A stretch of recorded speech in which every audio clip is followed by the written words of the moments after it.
Assalamualaikum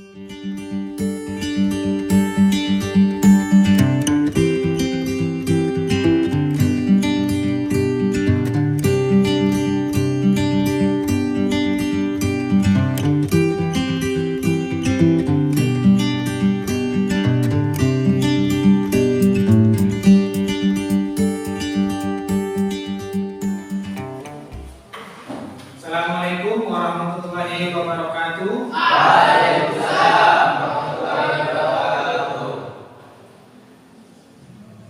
Sebelum pembelajaran hari ini kita mulai, marilah kita berdoa bersama-sama agar supaya apa yang kita peroleh hari ini bisa bermanfaat dan berbarokah untuk zaman yang akan datang. Kepada ketua kelas silahkan untuk memimpin doa. Sebelum pelajaran dimulai, marilah kita berdoa terlebih dahulu. Berdoa dimulai. Doa selesai. Kemudian bagaimana kabar kalian hari ini?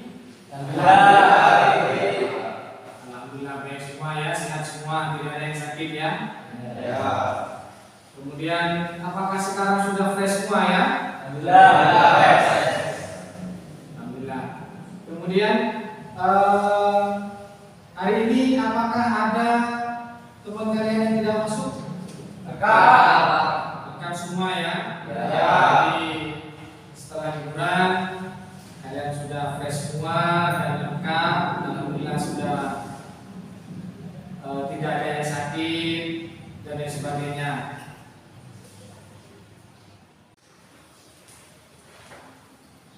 Untuk hari ini kita akan mempelajari tentang pengelolaan zakat. Apakah kalian tahu tentang zakat? Tahu. Kemudian apakah kalian tahu tentang mustahik zakat? Tahu. Di antara mustahik zakat itu akan ada namanya amil zakat. Di antara amil zakat itu ada basnas, pengelola zakat. Itu gambaran yang akan kita pelajari hari ini. Jadi di dalam mustahik zakat itu ada amil zakat, dan amil zakat itu ada namanya basnas, ada las, dan lain sebagainya. Itu adalah termasuk dalam kategori amil zakat yang mengelola zakat. Untuk pencapaian hari ini kita lebih pada mendiskusikan makna dan ketentuan zakat saja. Jadi untuk hari ini kita akan berbicara zakat beserta pengelolaannya. Bisa dipahami? Bisa.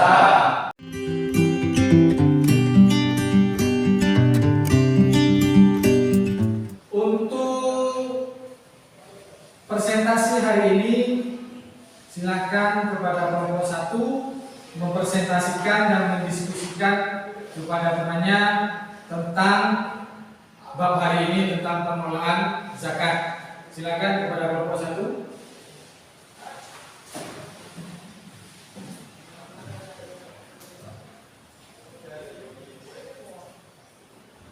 Assalamualaikum warahmatullahi wabarakatuh. Waalaikumsalam.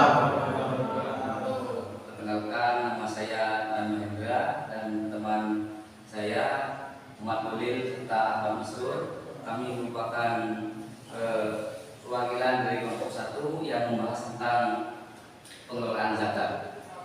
Seperti yang kita tahu bersama, harta zakat merupakan harta tertentu yang diberikan kepada golongan tertentu. Salah satu golongan yang dapat mendapat bagian di zakat adalah seorang musafir atau seorang yang tidak mampu. Zakat dibedakan menjadi dua, yaitu zakat fitrah dan zakat mal. Pengelolaan zakat sebenarnya sudah ada sejak zaman Rasulullah menjabat sebagai pemimpin di Madinah. Itu diteruskan kepada penerus-penerusnya sehingga berakhirnya Khalifah Turki Utsmani. Seperti sekarang kita tahu, tidak ada negara khalifah di dunia ini telah diganti oleh negara republik. Di Indonesia badan zakat ada dua, yaitu Basnan atau Badan Zakat Nasional serta LAS atau Lembaga Amil Zakat.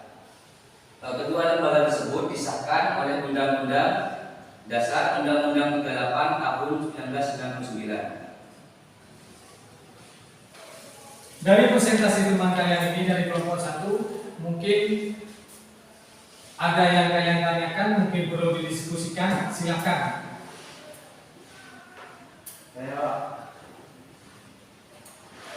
Apakah pengelolaan zakat di sekitar kita sudah terlaksana oleh agama? Izin bicara. Ya. Menurut saya, ya, karena di sekitar saya, terutama di desa-desa dekat saya, kebanyakan orang-orang yang tidak mampu sudah mendapatkan bagian-bagian zakat, baik dari Basnas ataupun dari LAS. Nah, itu merupakan suatu kebenaran bahwa ajaran agama yang kita anut sudah mampu untuk menebarkan zakat-zakat tersebut, serta Basnas dan LAS juga telah mengemban amanahnya dengan baik. Gitu. Sudah, bagus, itu jawaban yang sangat bagus. Sudah, dari kelompok yang sudah presentasi tadi, dari kelompok 1, 2, dan 3, saya kira itu sudah bagus semua.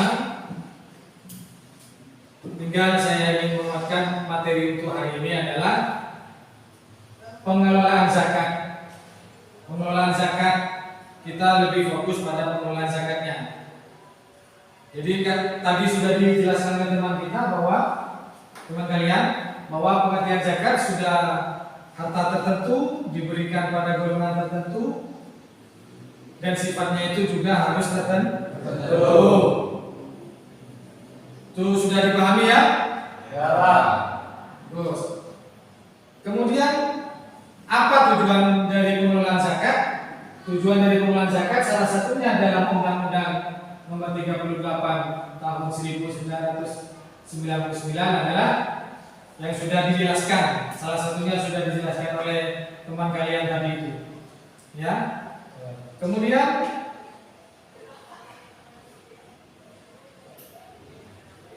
apa yang dikelola? Manajemen dalam pengelolaan zakat itu apa saja? Meliputi kata teman kalian tadi itu ada pengoperasian, pelaksanaan, pengawasan terhadap pengumpulan dan pendistribusian. Seperti dari kelompok 2 tadi, lebih banyak menekankan bahwa pengelola zakat itu mendistribusikan zakat kepada orang yang berhak menerima zakat.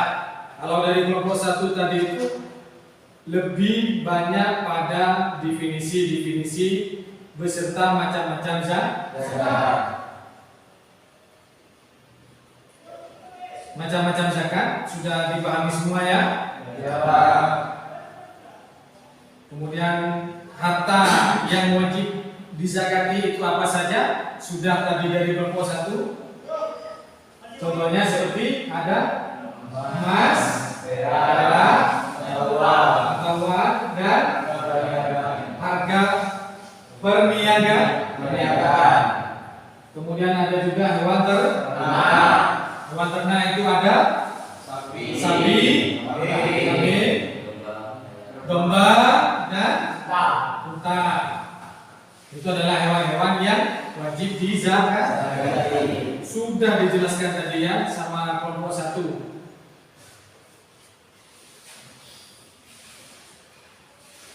Dan dari kelompok 1 tadi juga sudah menjelaskan bahwa di antara mustahik zakat itu ada namanya amil zakat.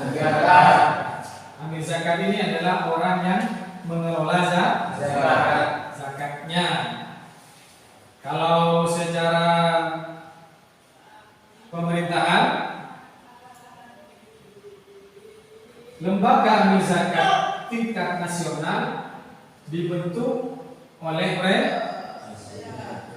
presiden, kemudian lembaga amil zakat di tingkat provinsi dibentuk oleh gubernur, kemudian lembaga amil zakat tingkat kabupaten dibentuk oleh bupati, bupati atau wali kota. Kemudian ada lembaga amil zakat tingkat kecamatan dibentuk oleh camat. Jadi sudah terstruktur seperti yang dijelaskan oleh kelompok 3 tadi ya. Bisa dipahami ya? Undang-undang di kelompok 3 tadi sudah jelaskan. Saya cuma menguatkan saja. Undang-undang lembaga amil zakat itu sudah tertera di nomor 38 tahun 1999. Lembaga amil zakat adalah institusi pengelolaan zakat yang sepenuhnya dibentuk atas prakarsa masyarakat. Kalau masyarakat itu contohnya lembaga amil zakat yang bergerak di bidang dakwah, pendidikan sosial dan kemaslahatan umat. Nah, bisa dipahami tadi presentasi dari kelompok 3 ya?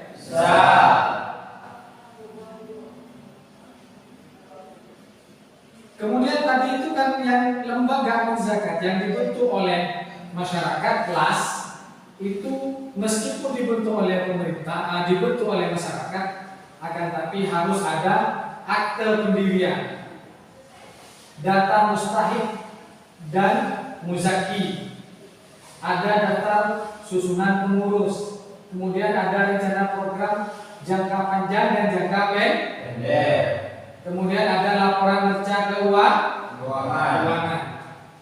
Itu sudah sangat lengkap tadi dijelaskan oleh kelompok 3.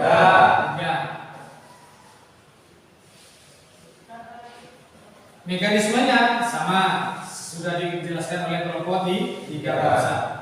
Mekanismenya itu adalah ada perencanaan, ada pengorganisasian, ada pelaksanaan dan ada pengawasan. Jadi dengan kita memberi zakat pada amil zakat itu sudah ada pengawasan baik dari pemerintah atau dari masyarakat. Prosedurnya itu sudah. Kemudian semuanya sudah sangat jelas dijelaskan oleh kelompok 1, 2 dan 3. Dari pemaparan kelompok 1, 2 dan 3 dan penguatan dari saya tadi, mungkin ada yang ditanyakan atau didiskusikan bersama? Saya Pak. Ya silakan. Bagaimana jika zakat itu tidak sampai kepada mustahiknya Pak? Ya bagus. Ada lagi ya? Yang ditanyakan bagaimana zakat kalau tidak sampai pada mustahik zakatnya. Jadi dari pertanyaan itu solusi yang sangat baik adalah dengan kita memberikan pada pengelolaan zakat yang sudah terpercaya, baik itu dari pemerintah ataupun dari masyarakat. Makanya manfaat kita belajar tentang pengelolaan zakat itu adalah agar supaya nanti zakat itu bisa sampai kepada mustahik yang benar-benar membutuhkan. Kalau nanti kita diberikan di pinggir jalan, kan kita itu nanti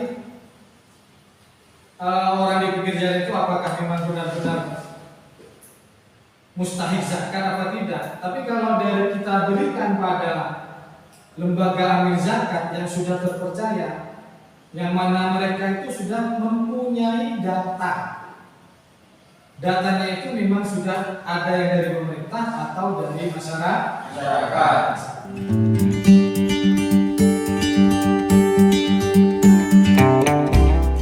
Untuk kegiatan penutup hari ini, saya ingin memberikan paraf dan nilai.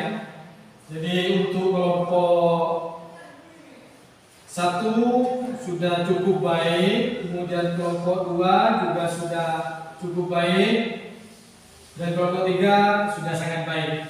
Jadi kalau saya presentasikan kelompok 2 itu nomor 1 peringkat 1, kemudian kelompok 1 peringkat 2 dan kelompok 3 peringkat 3. Tapi semuanya saya sudah apresiasi, sudah sangat baik semua. Tapi kalau di peringkat seperti tadi, kelompok 2 peringkat 1, kelompok 1 peringkat 2, kelompok 3 peringkat 3. Sudah. Untuk pertemuan minggu depan, saya minta nanti kalian membuat portofolio tentang pengelolaan haji. Jadi minggu depan kita akan berbicara tentang pengelolaan haji. Sama seperti kelompok zakat, artinya kelompok 1 nanti tetap kelompok 1, kelompok 2 tetap kelompok 2, kelompok 3 juga tetap kelompok 3. Itu yang akan berbicara. Kelompok 1 berbicara tentang pengertian, dalil dan lain sebagainya. Kemudian kelompok 2 akan berbicara tentang undang-undang pengelolaan haji. Kemudian kelompok 3 hikmah dan tujuan dalam pengelolaan haji. Bisa dipahami ya? Bisa. Sebelum pembelajaran hari ini kita akhiri, semoga apa yang kita peroleh hari ini bisa bermanfaat dan berbarokah. Amin. Dan kita bisa mengamalkan tentang materi pengelolaan zakat. Silakan kepada ketua kelas untuk memimpin doa. Sebelum saya lanjut, marilah kita berdoa terlebih dahulu. Berdoa dimulai. Berdoa selesai. Kurang lebihnya